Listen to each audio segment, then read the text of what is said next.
Welcome to the Ayn Rand Fan Club. I'm Scott Schiff along with William Swig. William, how are you today? I'm doing well. How are you? I'm good, thank you.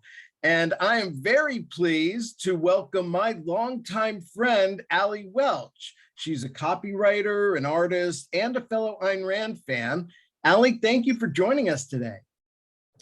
Thank you. It's great to be here. And I did want to mention that I am the first woman on the show in 24 episodes, so appreciate that. Thank you for noticing. You're already maybe the sassiest guest we've had. Well, I for one am glad we finally got a woman on the show.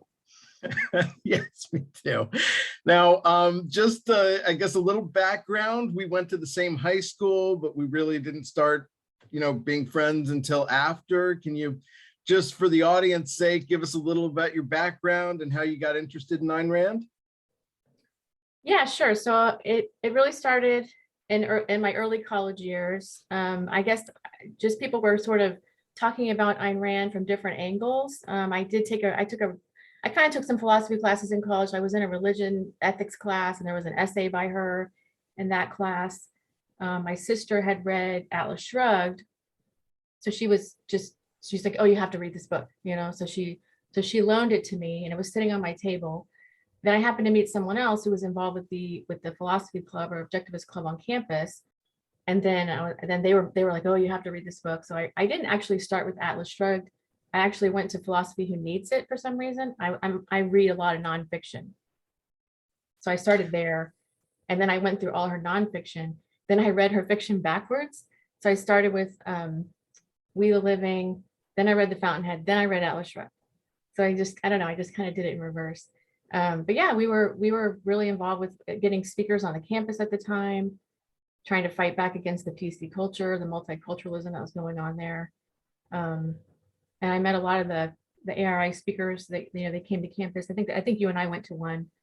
Right. Well, around 91, I think 90, I'm starting to get into Ayn Rand, and a mutual friend told me about your interest in Rand. And that's when we really started hanging out.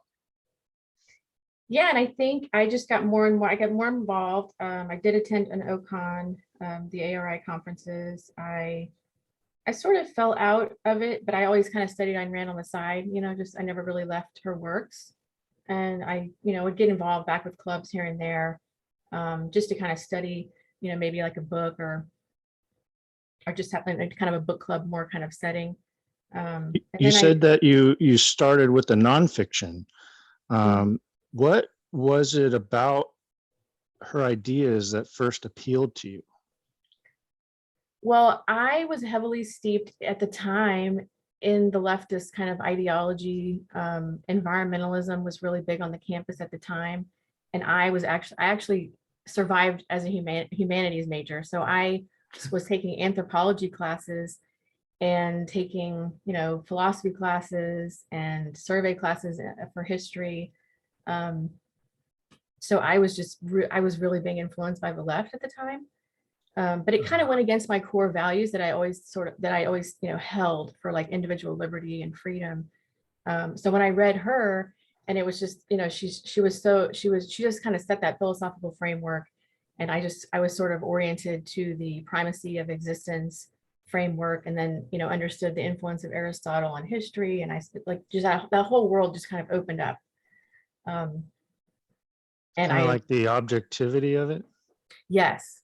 Yeah, and I could see, so then, you start to understand the subjectivist view versus the objectivist view, and how the subjectivists, they always tend to end with force because there is no underlying kind of, they're not reality based, and they sort of build these really abstract systems that are like floating abstractions. And so, they're not looking at nature, they're not trying to align with the laws of nature. And I've always kind of had a scientific bent as well, just really been kind of a curious generalist, for lack of a better word. But so she was just really appealing. And I don't know, it was like, oh, I get it now, and I could see the big battle between the capitalist and the communist, where that was kind of where she came out of. And the first thing I was ever introduced to was Leonard Peikoff's Religion versus America. And at the time I was religious, and so what appealed to me about it was his just insistence on looking at the facts and how religion is harming me. So he was kind of pointing out harming me and my country. And so that kind of appealed to me. Did you have a similar experience where you felt something that Rand was saying was appealing to you, your core values? Yeah, it was probably her essay on faith and force. And I think it was Attila and the Witch Doctor, like that kind of analogy. Because I was studying anthropology, I think I could see just just how men of, there are certain men who want to control other men, and they use psychological, tactics and deception. They have all throughout history. Right. And anytime you ask someone to accept something on faith, it's like what you're really doing is asking them to believe you, right? There's no evidence, there's no physical evidence of what I'm saying. It can't be proven, but just believe what I'm saying is true. And so I think that I sort of got an armor, an intellectual armor from her from that. So that's great. Well, one of the reasons we wanted you to come in today, I know you've been more involved politically, locally lately, and we're going to ask you about that later on. But we were already planning to analyze Rand's essay, "What Can One Do?" about, what we can do in the state of the world. Partly because one of our listeners discussed it in the comments section of our 12th episode. And so Rand begins the article by saying that the question is frequently asked by people who are concerned about the state of today's world and want to correct it.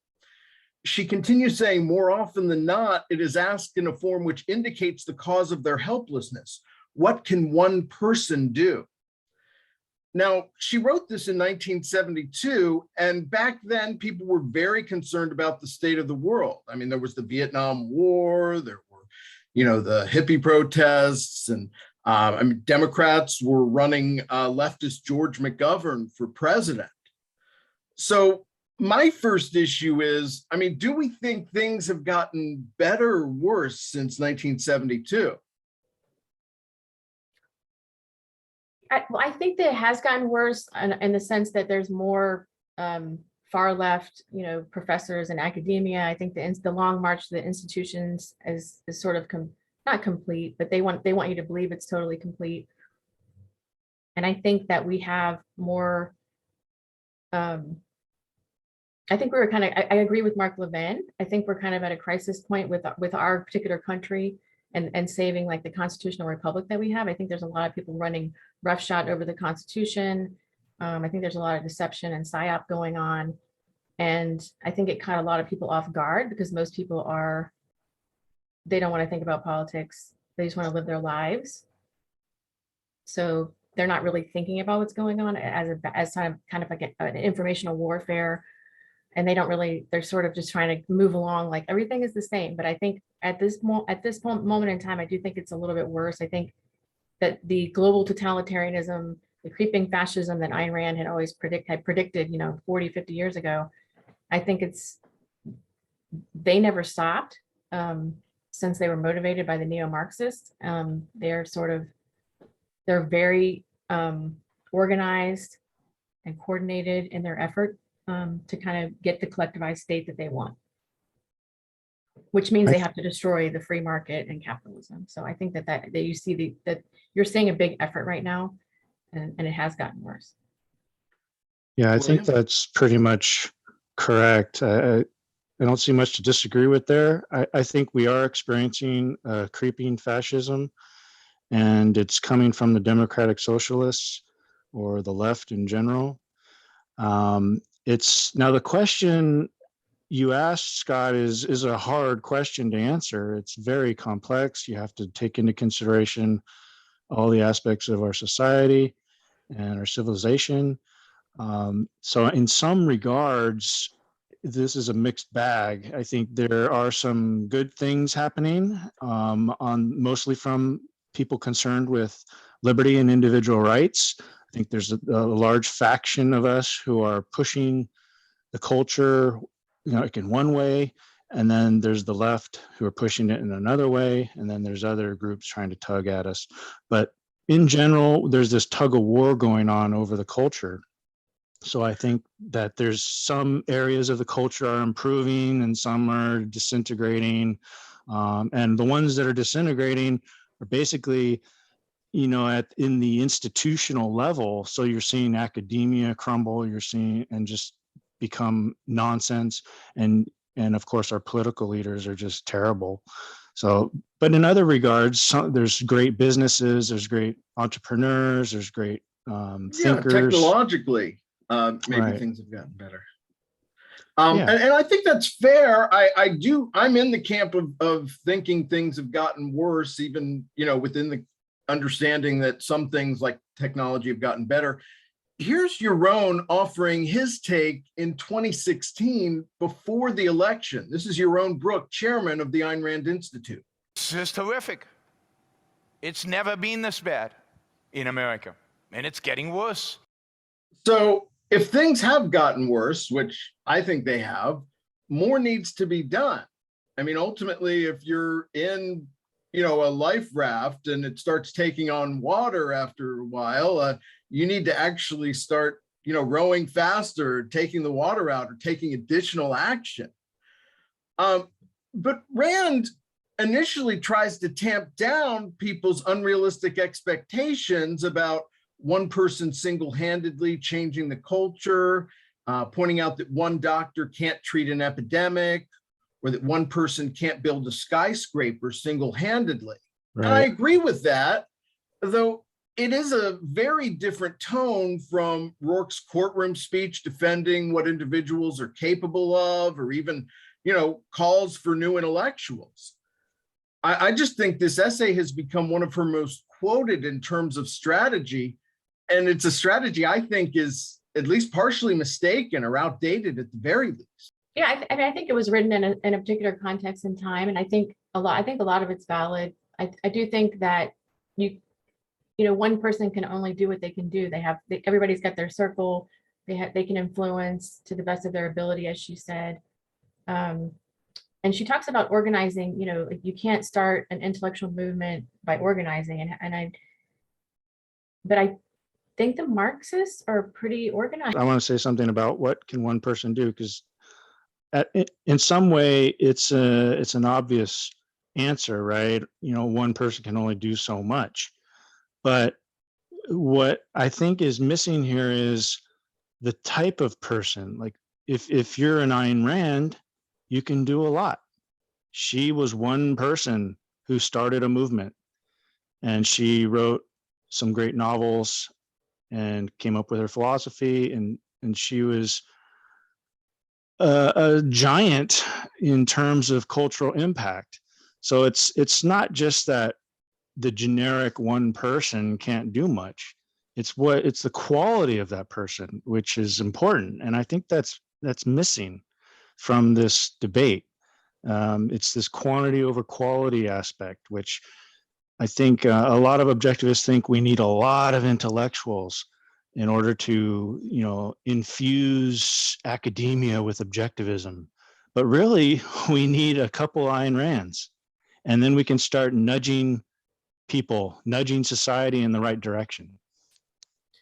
I mean, to some extent, that's what she's calling for with just needing new intellectuals. But I think that process itself can become just, I don't want to say utopian, but just, it's just this plan for the future that involves just not trying to take action in the culture today. I mean, the bottom line is we ignored politics and the culture has moved away from us. There's a quote from Rand I wanted to bring up regarding, this is the first one from the article that we wanted to talk about. Well, before you go there, I just want to add to that a little. I think there's a difference between like an intellectual battle where you have, if you're talking about an objectivism, like somebody out there that really understands the philosophy, the inside and out, and the quality of their thinking. They've studied it for 10 years and they can teach it at a college level, versus somebody out there that is a very rational thinker, like an objectivist thinker, I would call them, and they're just out there in the world succeeding. They may be a businessman, they may be a representative, they may be just, a local leader in their community, whatever it is, and they're out there, and their quality is good and getting out rational ideas as well. They may not be talking about, the fundamentals of philosophy and the different branches and analyzing, the mind-body dichotomy, but they're contributing out there and they're influencing people. And if they're an honest thinker and they're trying to be, reality-based and scientific minded, they can have a huge influence, I think, especially today with the communications channels that we have. Well, sure. If you're out there and successful at something, I mean, at that point, you're leading by example. Then through this massive education campaign that she's seems to be advocating more for. Mm-hmm. She's saying that there needs to be an education campaign first before you can have political change. But I think it's a mixture of both. You can focus on training some intellectuals, but at the same time, you need people out there nudging the culture in the right ways. Like you can't convince the average person who's not really interested in philosophy of your philosophical soundness, but you could maybe appeal to something they're interested in, like a specific value, and then nudge them in an objective orientation sort of way. Like, so get them orientated towards reality instead of some mysticism, let's say.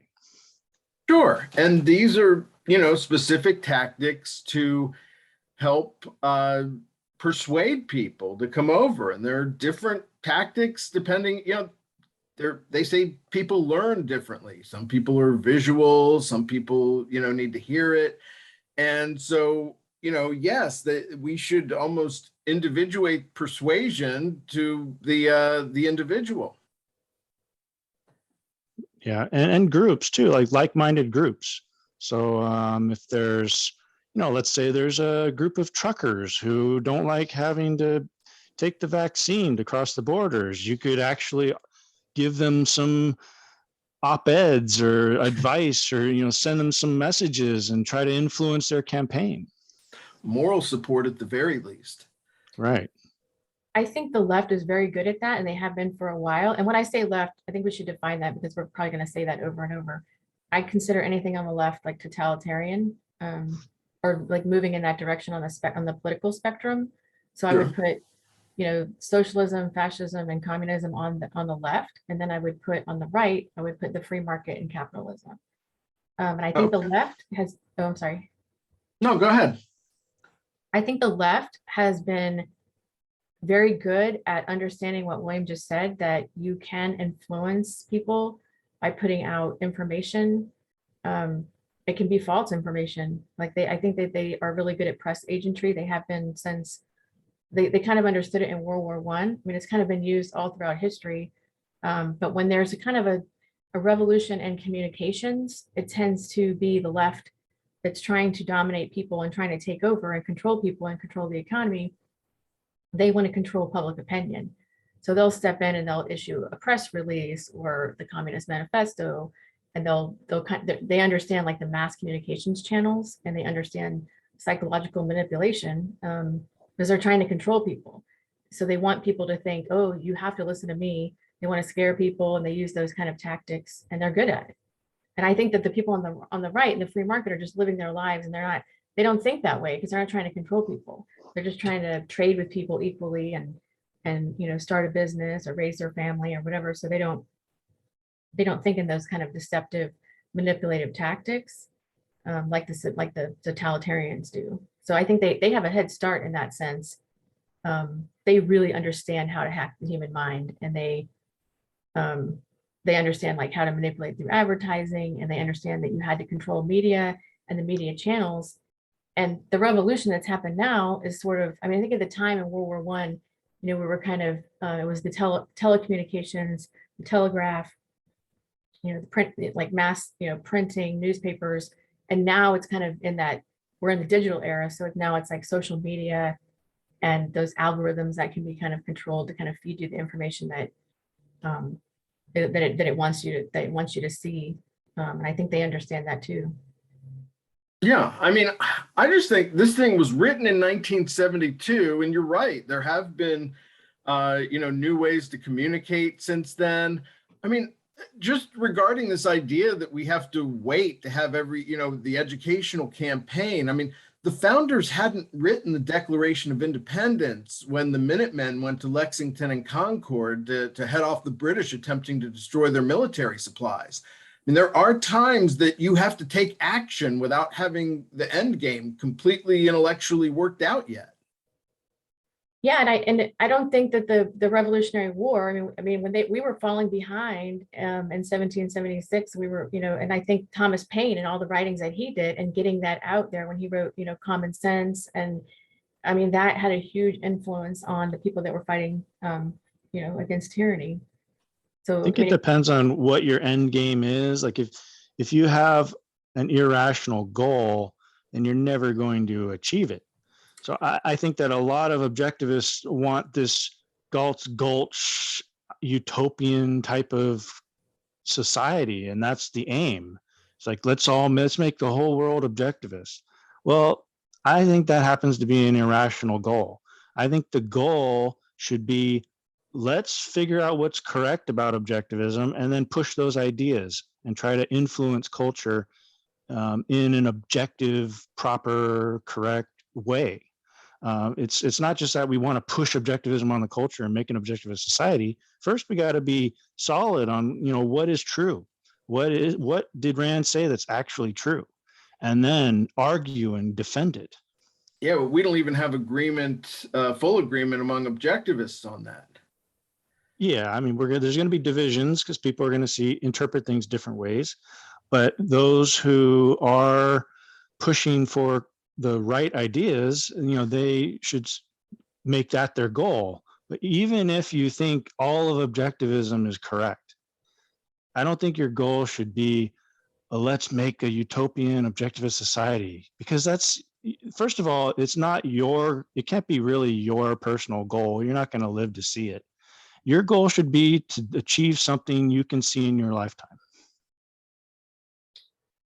Yeah, but I do think there is something for organized activity in the spirit of the 13 colonies, a mutual defense pact when things are getting rough. There's a quote here, and I'll let you read it, William, where Rand seems to even eschew organized action in favor of this longer educational campaign. So Rand writes, an intellectual movement does not start with organized action. Whom would one organize? A philosophical battle is a battle for men's minds, not an attempt to enlist blind followers.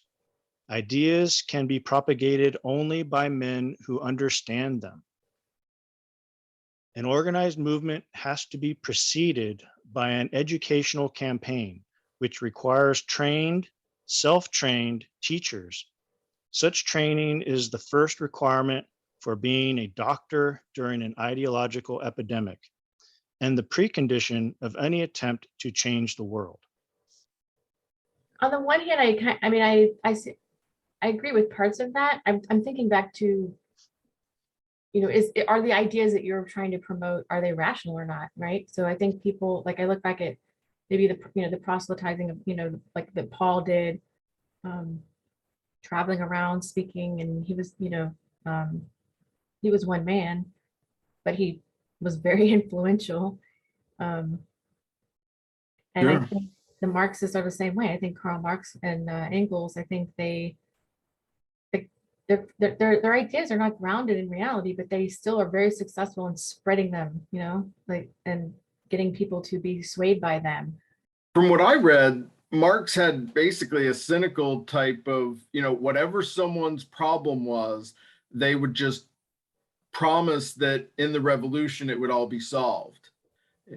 Being gay, being a woman, whatever, being an oppressed worker, whatever your problem was, it was all going to be taken care of once we killed the bourgeois. I Well, think she's saying that the education. So at the core of this is education first, and then political action later. If we are to pick apart that, I think that what's missing is that there's already some education. It's not like you have to start from ground zero. Right. So you can do political action based on whatever education you already have that is consistent with your philosophy. So Ayn Rand stood on the shoulders of Aristotle and to some regard other philosophers. So that already existed, and the culture to some extent was already Aristotelian, or is Aristotelian. So it's not like you have to wait until all of objectivism is accepted by society and then do political action. A lot of objectivism is already a big part of society, and you can base your political action on that. Well, Yeah, I You see think what I'm that, saying? no, I'm not. Can you clarify that? Okay, so let's just start with like objective reality. Objective reality and reason are big parts of objectivism, right? Mhm. To what extent do we need to red pill society to accept objectivity and reason?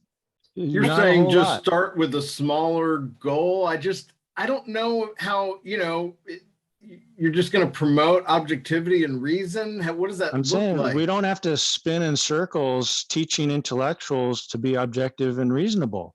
We can go out into society, find the people who are basically objective and reasonable and deal with them and talk to them, push them in different directions, give them ideas, and influence politics that way. We don't have to go into politics full-blown objectivist with a full-blown objectivist society. It's not the way it needs to happen. The Yeah, movement.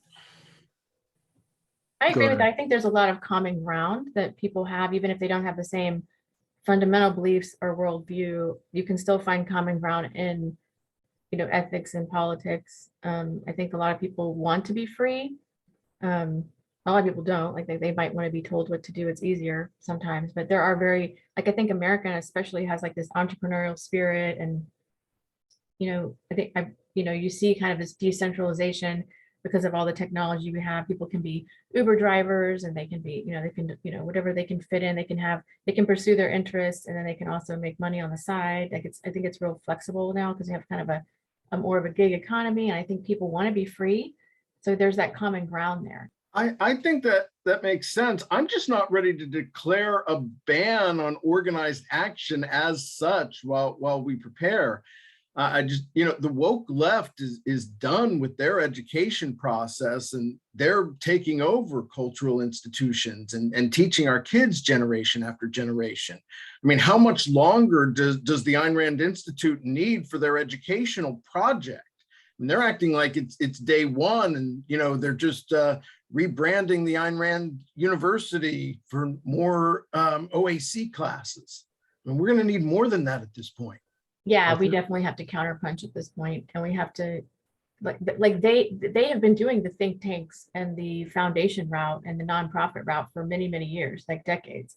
And going back to like the 20s. They're very organized about it. So I'm thinking of Walter Lippmann and the founding of the Council on Foreign Relations, and they organize speakers and they connect people globally. They started the UN, they started the International Monetary Fund.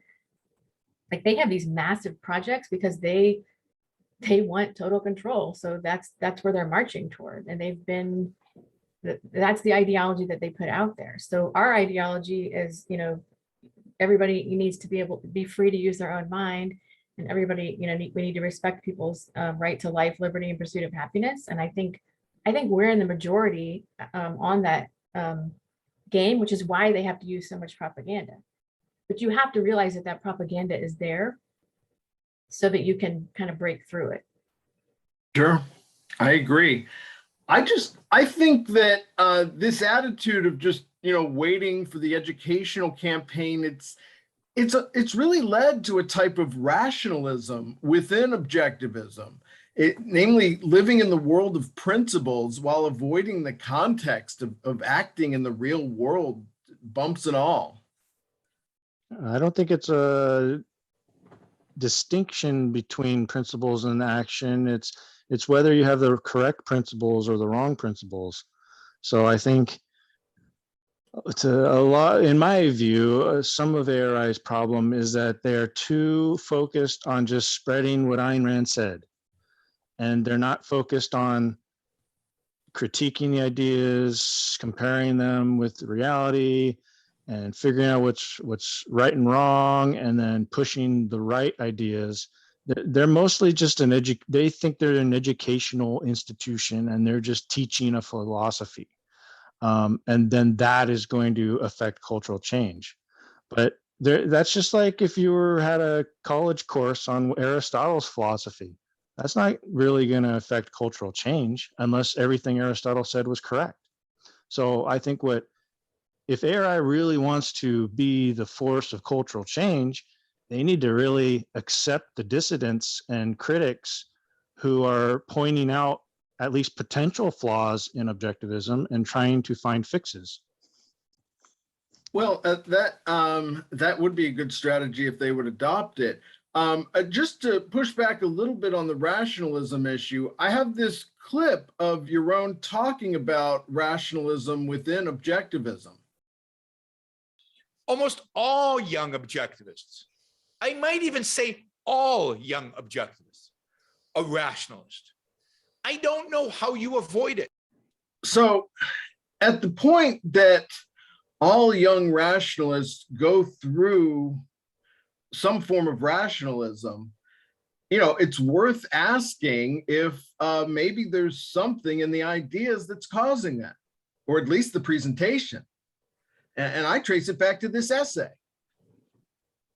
Well, that was a really short clip. Can you explain a little more of the context of what he was talking, what was he, when he says— He's basically saying that, it's because Ayn Rand hands it to you on a silver platter and gives you all the answers and you haven't had time to concretize it in your life. But, the point is, he made the comment that he thinks that virtually all young objectivists go through a period of rationalism. And, rationalism is an issue because it's these utopians. It's these people that just want to have their fun principles and, just say, oh, I hate both sides equally and I never take a stand and I like to find the middle or whatever it is. But, they're just waiting for this objectivist utopia. It's like John Mayer singing, waiting on the world to change. And I think there's, it's not a good aspect of objectivism, and it's what's held the growth back. Well, one thing to do would to stop calling critics dishonest. You're right. Stop smearing the dissidents. And I'd say that to both sides. I know there's some people fond of calling ARI types of leftivists, and I don't like that term. I think we should be a little more respectful, even to those people who are, aggressive in the rhetoric, let's say. So I think that it begins with acknowledging that Rand was not God. She wasn't omniscient.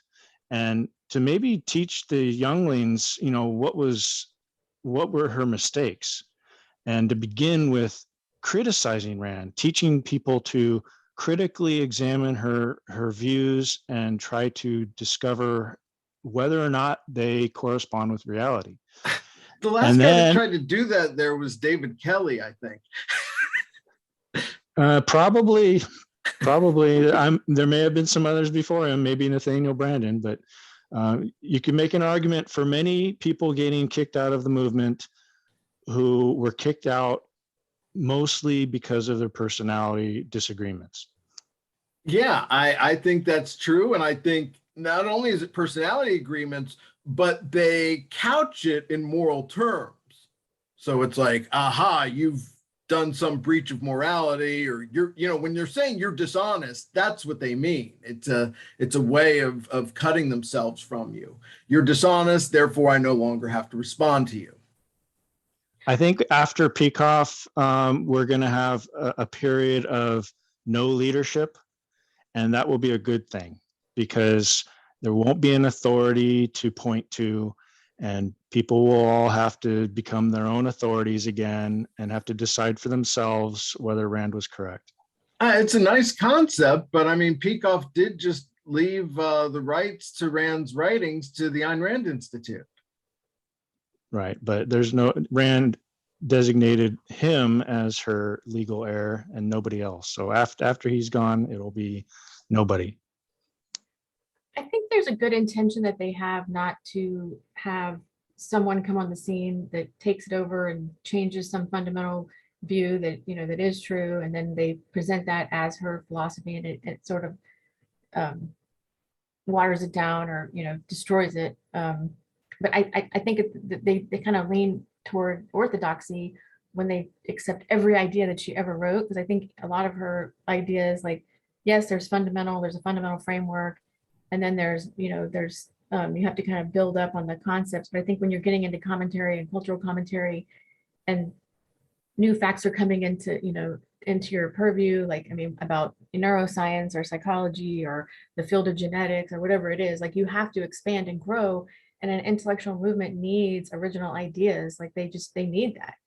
And so I see the benefit of saying, oh, go back to her works and look at what she said, you know, that there is that, but then you also need to be able to build on them and create new knowledge.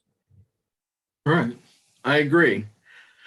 Yeah, Well, I hear a lot of people complaining that they're not geniuses like Ayn Rand, and we need more geniuses. And I just think that's misguided. I think you should just consider yourself your own authority, and if you're not a genius, so what?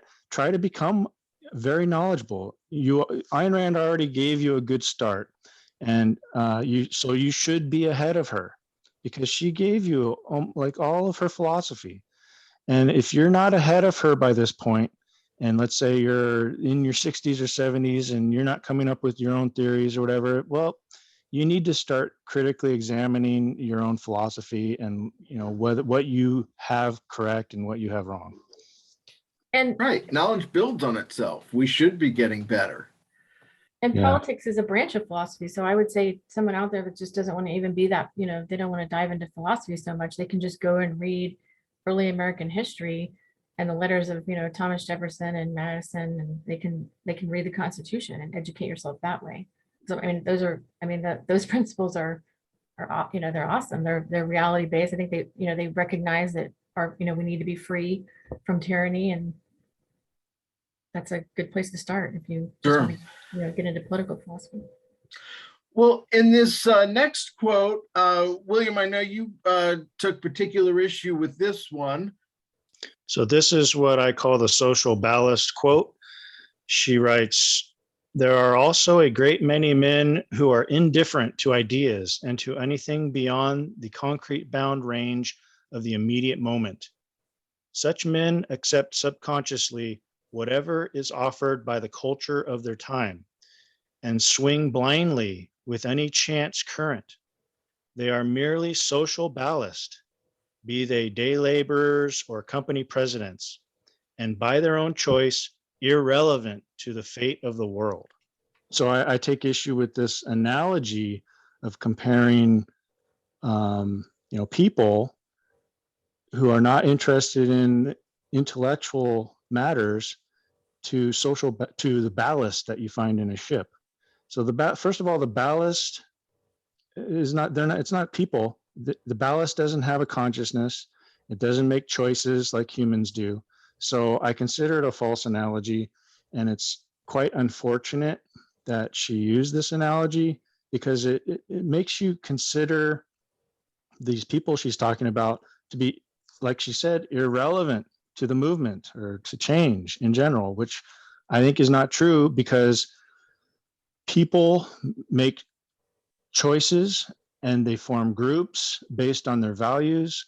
And if you can nudge them with your ideas in a certain direction, you can alter the change of the course of the culture.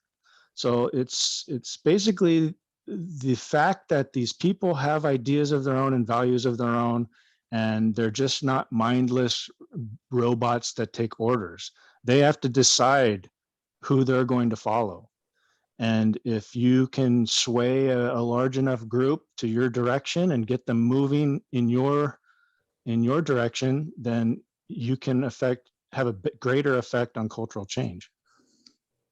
Yeah, I mean, I agree. It's certainly not the most positive or individualistic sense of humanity, though. I mean, I kind of understand it's part of her view that minorities, change the world, that small groups of people. I mean, I do think that there are a group of people that ultimately just kind of go with the momentum, always finding that agnostic middle ground that has been moving left for probably the last 40, 50 years. I thought more about this, and I think that she is talking about not all of humanity. Like, she's talking about the kind of the 80% under the bell curve of people that just sort of want to live their lives, and they're kind of on autopilot a little bit, and they don't analyze ideas. They don't believe in the power of ideas. And those people, if you don't believe ideas matter, and you don't believe that philosophy is the engine that runs the world, if you don't respect, that ideas do matter, then I think that you're putting yourself in a little bit of that irrelevant position, and you're making yourself really susceptible to the sway of people that are controlling the public opinion process. And I think that there's a lot that people do to try to control people, that more than we realize. I've seen it in action through people like mass hypnosis of an audience. Speakers do it with their inflection, the way they talk. All of these techniques are kind of mapped out in the book's Propaganda.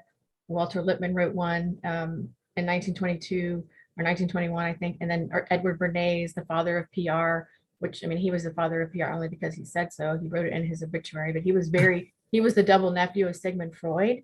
And they understood how to control people. And I think the social ballast, if you're in that position where you're indifferent to ideas, and you kind of just go with whatever ideas are out there in the culture, you absorb them subconsciously, you can be really fooled. I mean, and I think that does change public opinion, which is the collective judgment of the citizens, in relation to public policy. And you can sway public policy. If you can control the social ballast, if you can kind of tip there's a kind of a tipping point, where one person has an opinion, but then 3 people have an opinion, 500 people have an opinion, and then it becomes this kind of broad, there's a social debate about it, and then it becomes like an accepted idea. And you can turn people against certain policies or certain beliefs.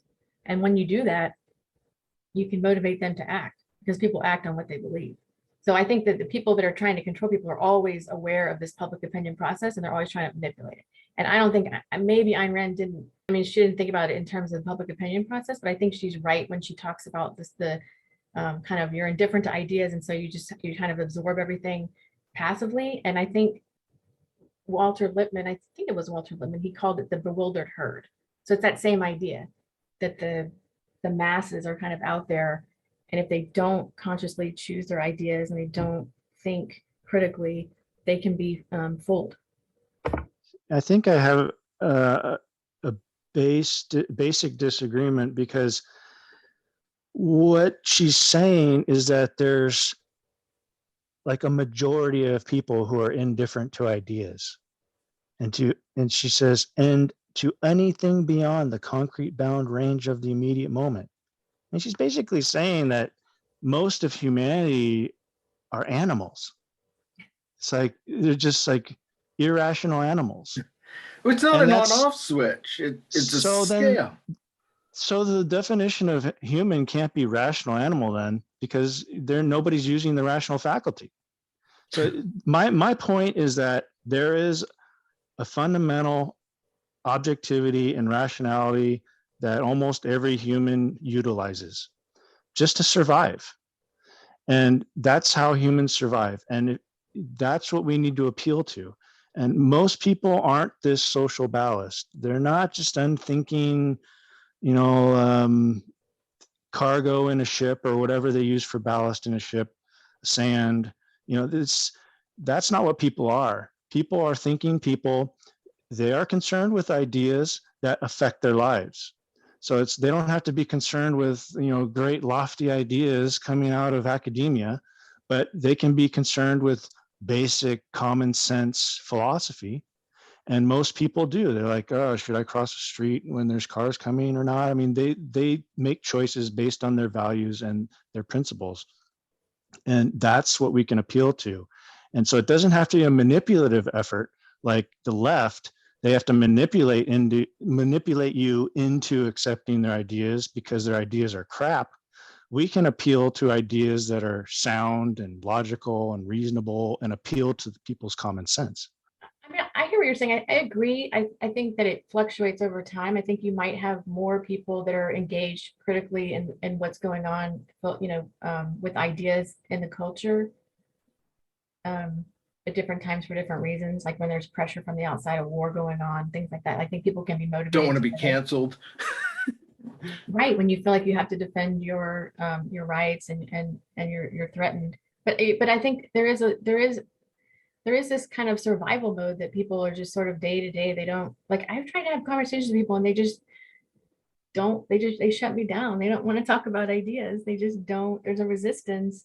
I don't know what the percentage in the population is at any given time, and I think it goes up and down, but there are lots of people that just don't talk about politics, don't talk about religion. I don't want to think about it. Well, if politics and religion are the only subjects that you can't relate to them on, then that's probably okay. Relate to them on something else. Like, for example, I just made a comment on YouTube about transgenders in women's sports. It was my most popular comment ever. I got 1,000 likes on it. And I was amazed. And all I really said was the purpose of women's sports is to identify the best female athletes, not the males who think they're females. And that got 1,000 likes. And that's not about religion. It's not even really about politics. It's just about biology, right? And sports. So you need to find the topic or subject that a bunch of people care about. And if you can't talk to them about religion or politics, talk to them about sports or something else. Well, you actually, I think that is an example of the fact that people want to see moral bravery, someone just standing up against the establishment narrative, ideally in a, calm, measured way, like Jordan Peterson does. And I wonder if that played a role in the number of likes. I think it's something that they didn't think about, because the whole problem I have with this transgender argument is people are basing it on male strength. They're saying, oh, males are stronger than females, and so it's unfair competition. But I'm saying that's not relevant. The relevance is that we have competitions for females. The purpose of women's sports is to have women in it. And that's the purpose. So I'm undercutting the whole strength garbage, because you can have what the other side will come back with is that, well, okay, then what if they start their transgender surgery before puberty and so they're not stronger, and they don't have the male physique. They have a estrogen induced physique. Well, then your argument's lost. What are you going to say to them after that? Well, that's a decent strategy. We'll see if we can incorporate that ourselves.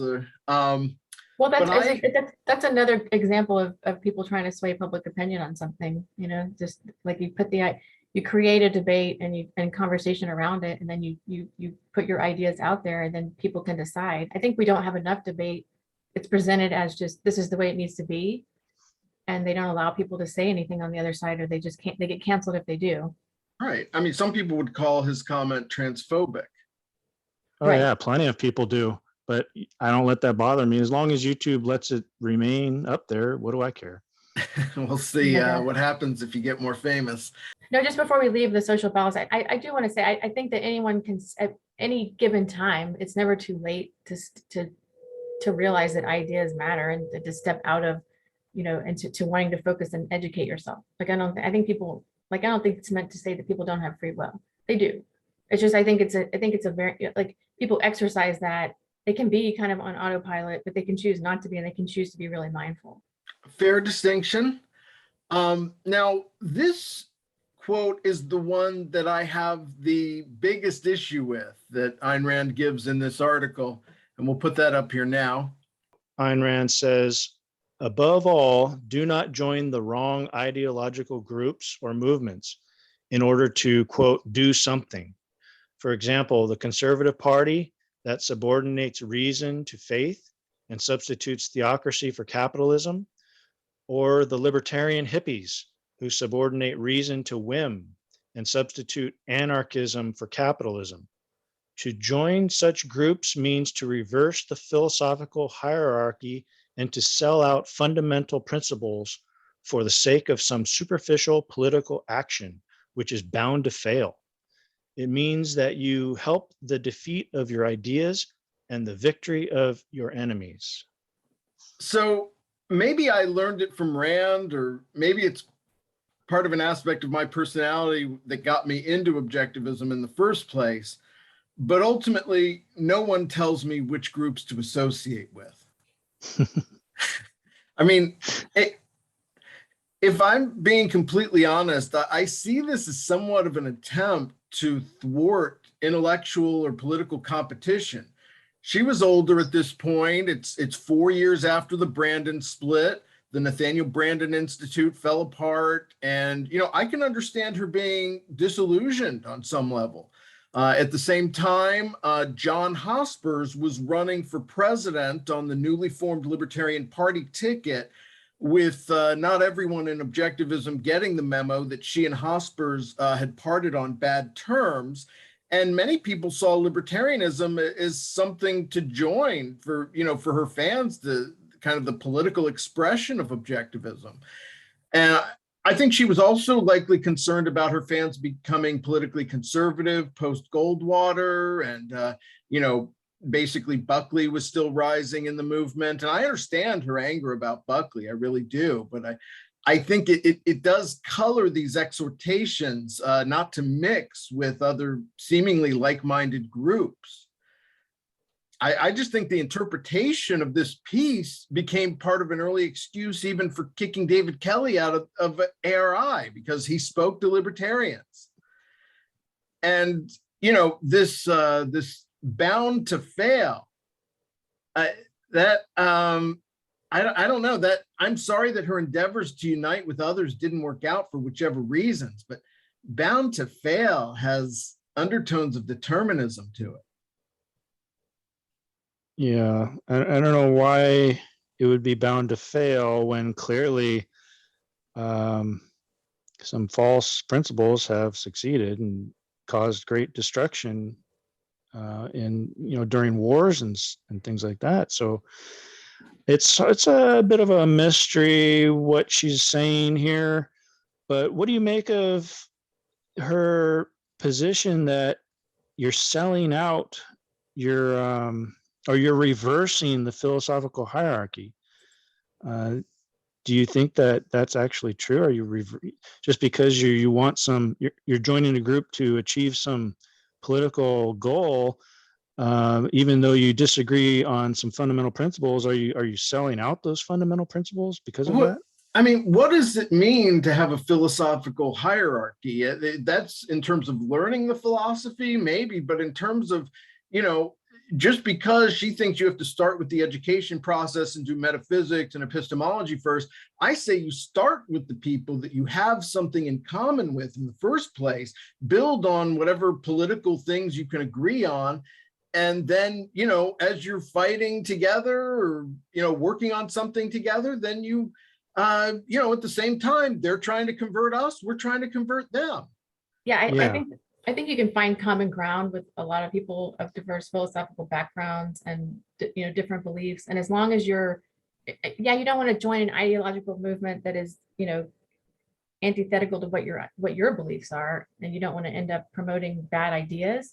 But if you have a common ground, like we want to protect free speech, and it's a rational goal that organization or group has, and they're promoting a good idea, I don't see anything wrong with backing that. So I think it's just a matter of being really clear and understand like what the group that you're joining is promoting and what the kind of end game is, I think it goes back, you kind of lose people when you, I think it goes back to the quality quantity issue. if you're trying to educate people on philosophical ideas, yes, you need people that study it and are well versed in it.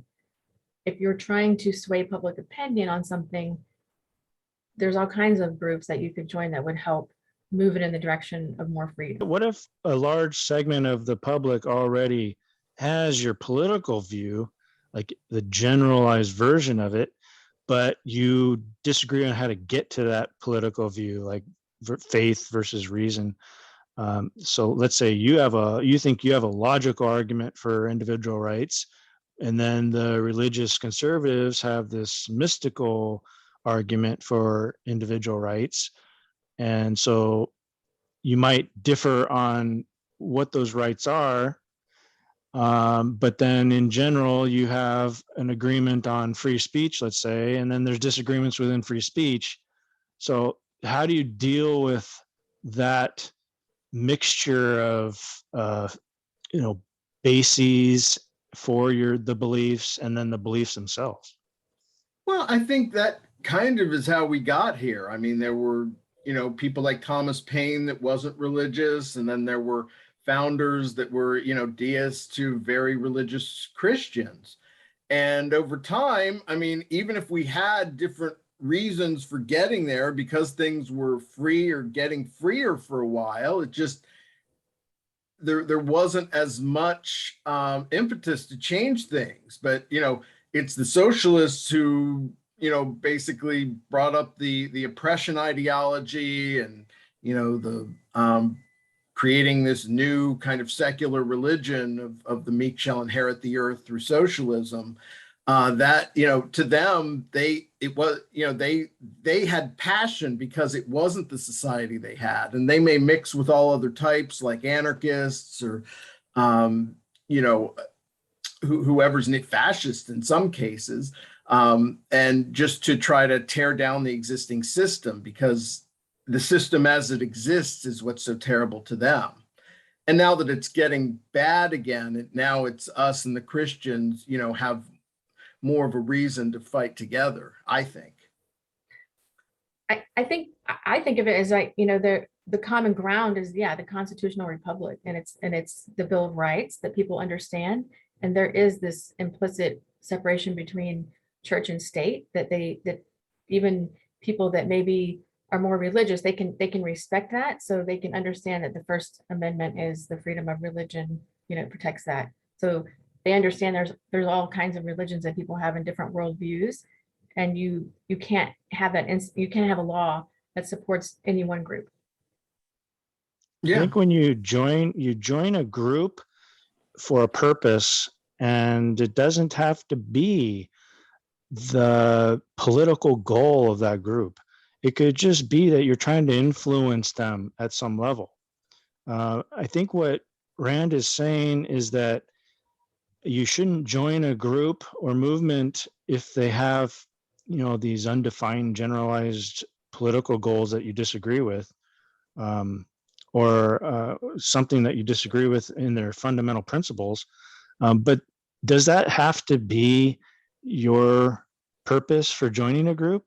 Can you just join a group to try to infiltrate it with your ideas? Yeah. Yeah, I mean, that's a fair question. People have different motives.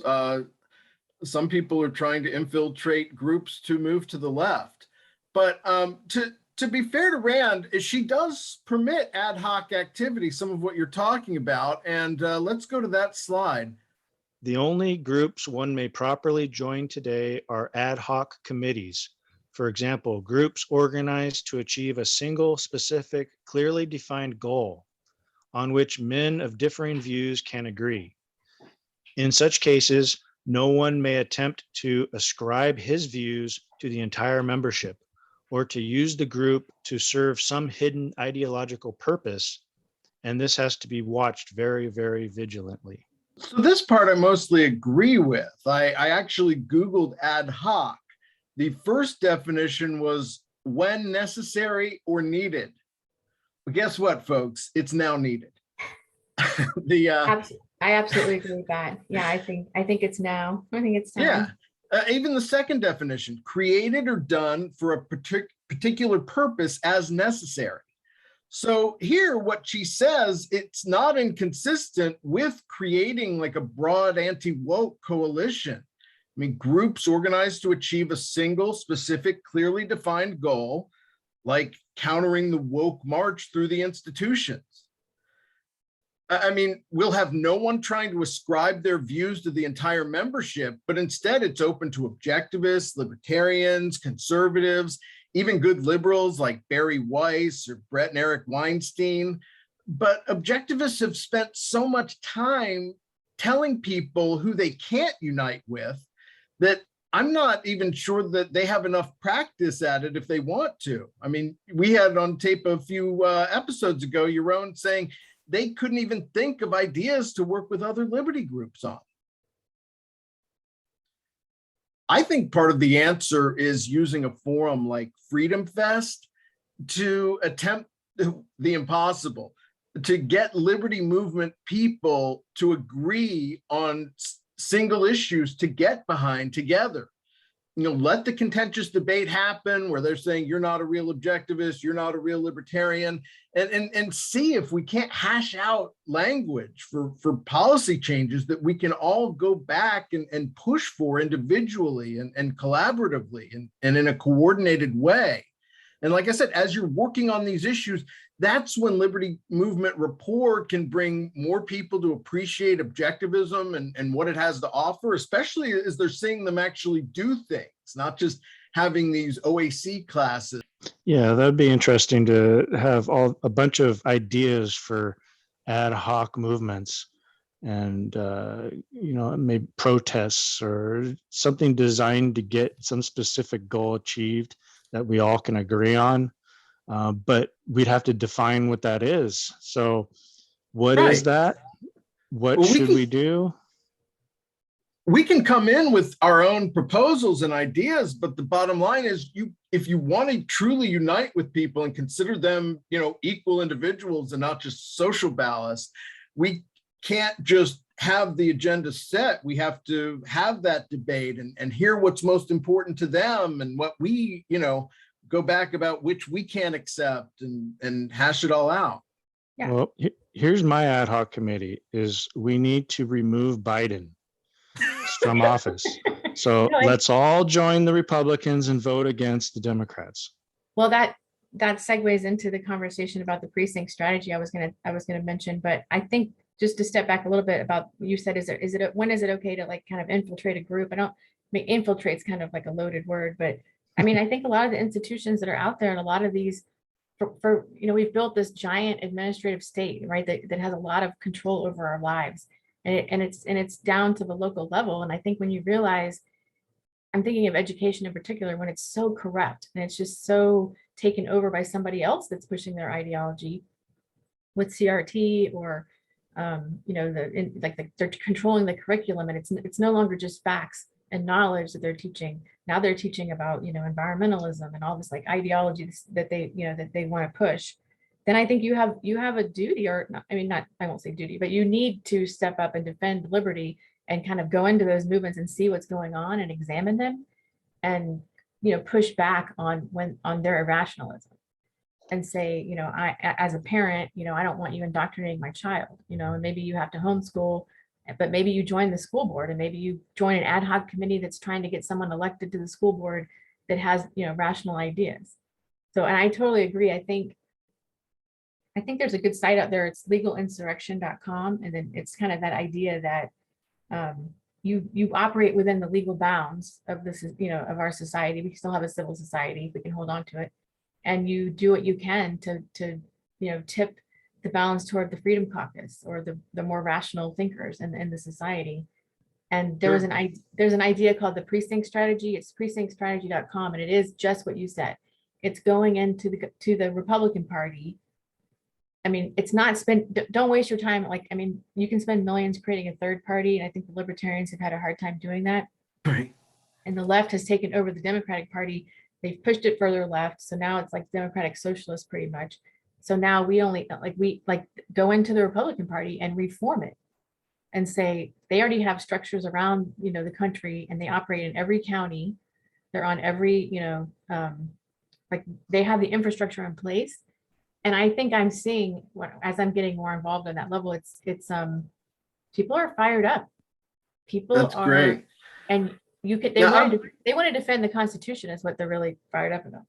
I want to get more details on that, but I just to finish up the essay, at the end, she says about the reader whose question helped frame the opening of the essay, that the question implied a search for some shortcut in the form of an organized movement, and that no such shortcut is possible.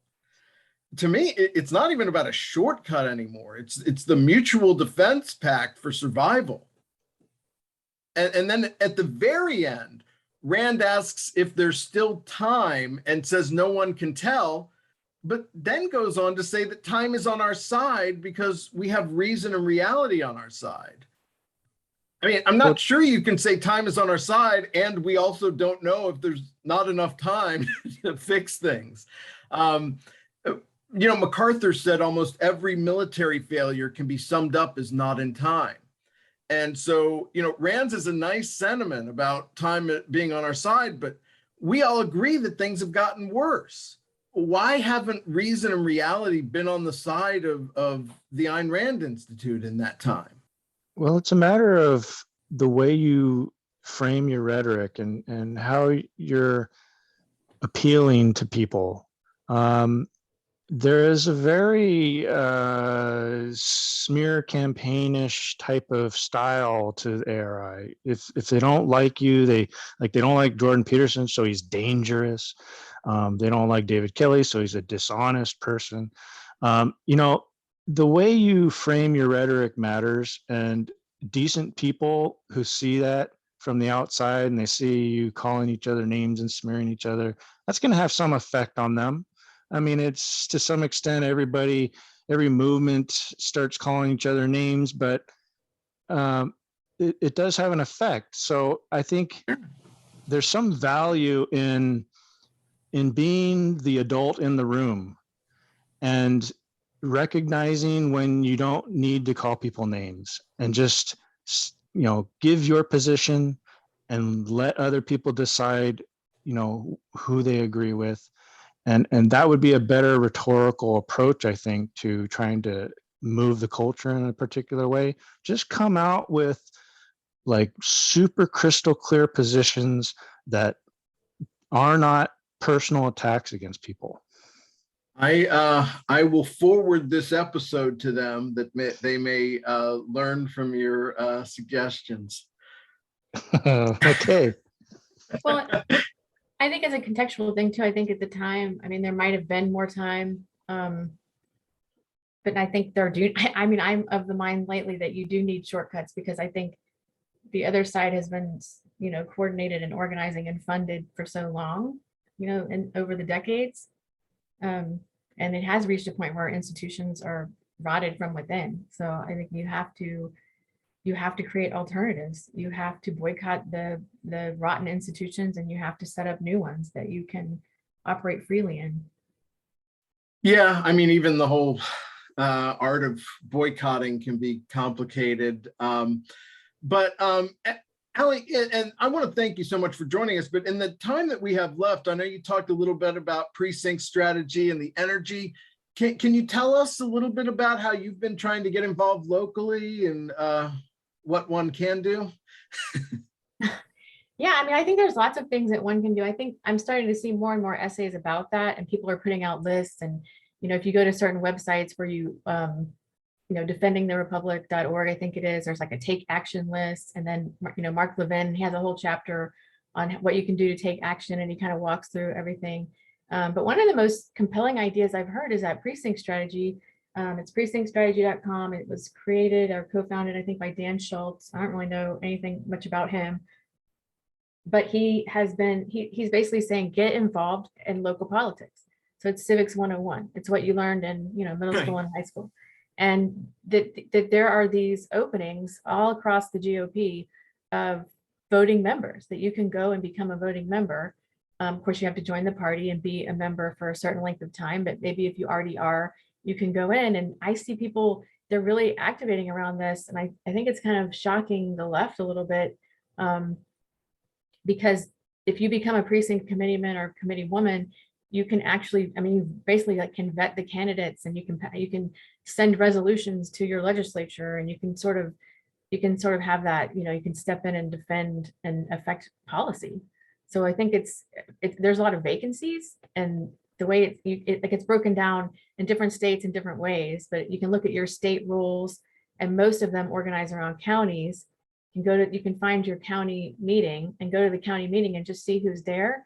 And it's a great way to connect with the community. And Mark Levin talks about like some of his advice is, you need to create these community committees, he calls them. I guess it's this, the idea of these ad hoc committees, and they can have a specific targeted goal. Like, I want a community committee that's going to examine the curriculum, at my school board and get CRT out of education. Or I want to, in my view, I think it's at the GOP, it's just really understanding who you are electing and making sure that the elections go fair, and that the process, that you get really good candidates that defend the Constitution, and you don't get people that are sort of infiltrating the party, and they're not really for the people, and they're not really defending the Constitution. They're promoting the other side, but they're infiltrating the party, and you want to vet those candidates. And they show up, and the candidates will show up at the meeting, and you can hear them talk, you can meet them. So it's just really been, it's really been fascinating just to get back involved in local politics. I think it is a great way to connect, and to see how many people are out there just kind of worried about the state of the world today. And they are rational. They're just living their lives, but you have a common ground with them. I mean, you share values and beliefs, and just seeing, that people are concerned and getting that kind of energy has been great. So I highly recommend it, or at least checking it out. And I do think that we're sort of like, time is of the essence. And this is, I mean, we still have a constitutional republic, and we still have representative government. And why not have a say in who that candidate is that's going to represent your district? If you're independent, that's great. But I mean, you're not going to be able, you may not, depending on the rules, be able to vote in the primary, and you're not going to be able to get involved and meet the candidates and really decide, like, who you want to represent you. Now, I went to a party committee meeting maybe 20 years ago, and I mean, it was just kind of a few older people there. There wasn't too much going on. I guess these are small.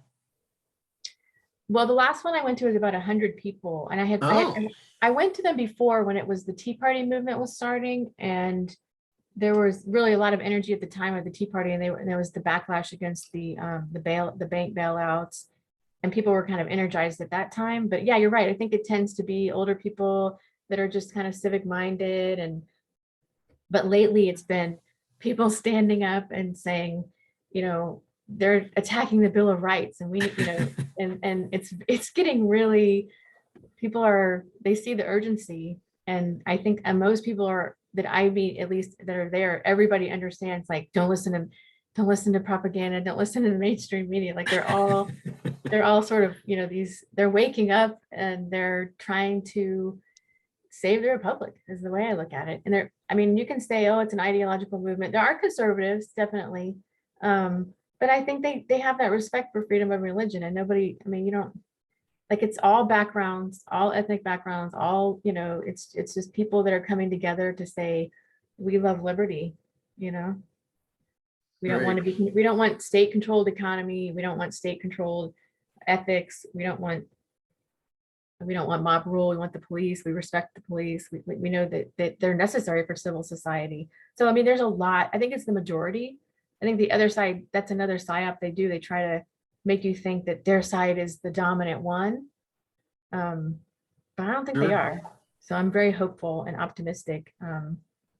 I like the precinct strategy.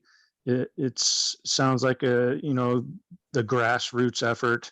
You hear about these grassroots movements. And so if the ideas come from these local groups who have a problem with whatever's going on in their community, I think that's a good sign that people are getting involved and speaking up. Because one of the points in Rand's essay that is obviously good, and that I agree with, is that you need to speak up more. She basically, do not keep silent, is what she says. And so when something is going wrong and you have an opportunity to speak, you should speak up and give your opinion and voice your position. And what you're saying is that we need to start doing this at the political level, not just in our community or family or whatever, but go out there in the community, in the society, in the political campaigns, and start spreading your message. And I think that's a great thing you can do. Yeah, I think it's time. I think the more people, I think we mentioned a little bit about heroes earlier. And I mean, I think it's so true. If somebody stands up and they're brave and they do something like the convoy of truckers that we see in Canada right now, I mean, then other people will follow. They'll show That's up right. and support. They get encouraged and inspired by other people's heroism. And I think Project Veritas, they're doing great work. And James O'Keefe, I think their motto is, be brave. It's like, and if somebody steps out of the crowd and says, I'm for liberty and I'm not raising whatever, they stand up and they say something, then other people are, yeah, I agree with that. And it can get people to realize that they, where we are and what needs to, that we need to defend the Republic. And I think as we move through fascism kind of, it goes through stages. And I kind of think we're at a pretty advanced level where they're trying to kind of create a uniparty or one party rule. Yeah, And sometimes I go back and forth between fascism and oligarchy. I think it's a mixture of both. I don't know who ultimately they're probably working together, as part of the administrative apparatus. But I do think that fascism, if you look at like when people have attempted it in history, it ends in a police state, right? Or it can just kind of fall away, right? It fails. And I think it fails when people do speak up. And I totally agree with Ayn Rand. It's like whatever platform you can have, it's like you need to speak up. And if you can be a howler monkey, I kind of think of it. And when your rights are threatened, speak up and take legal action and be loud about it. And don't let the police presence, their police presence, like the Homeland Security and things like that, don't let that presence grow in your community, like push back. I think setting good examples is more valuable than all the OAC classes in the world. Again, Allison, I want to thank you so much for joining us today. We may have you back in the future, depending on circumstances. It was great going over this topic with you. And William, any final thoughts? Yeah, I want to thank you, Allie, for coming on the show. It was a great pleasure talking to you. And I hope we can have you back on sometime. Thanks. It's been really fun. I really appreciate the conversation and glad to be here. And my final thought is just don't let it go. That's great. Keep up the fight. Well, good. Well, this has been the Ayn Rand Fan Club. I'm Scott Schiff along with William Swig, and we will see you next time.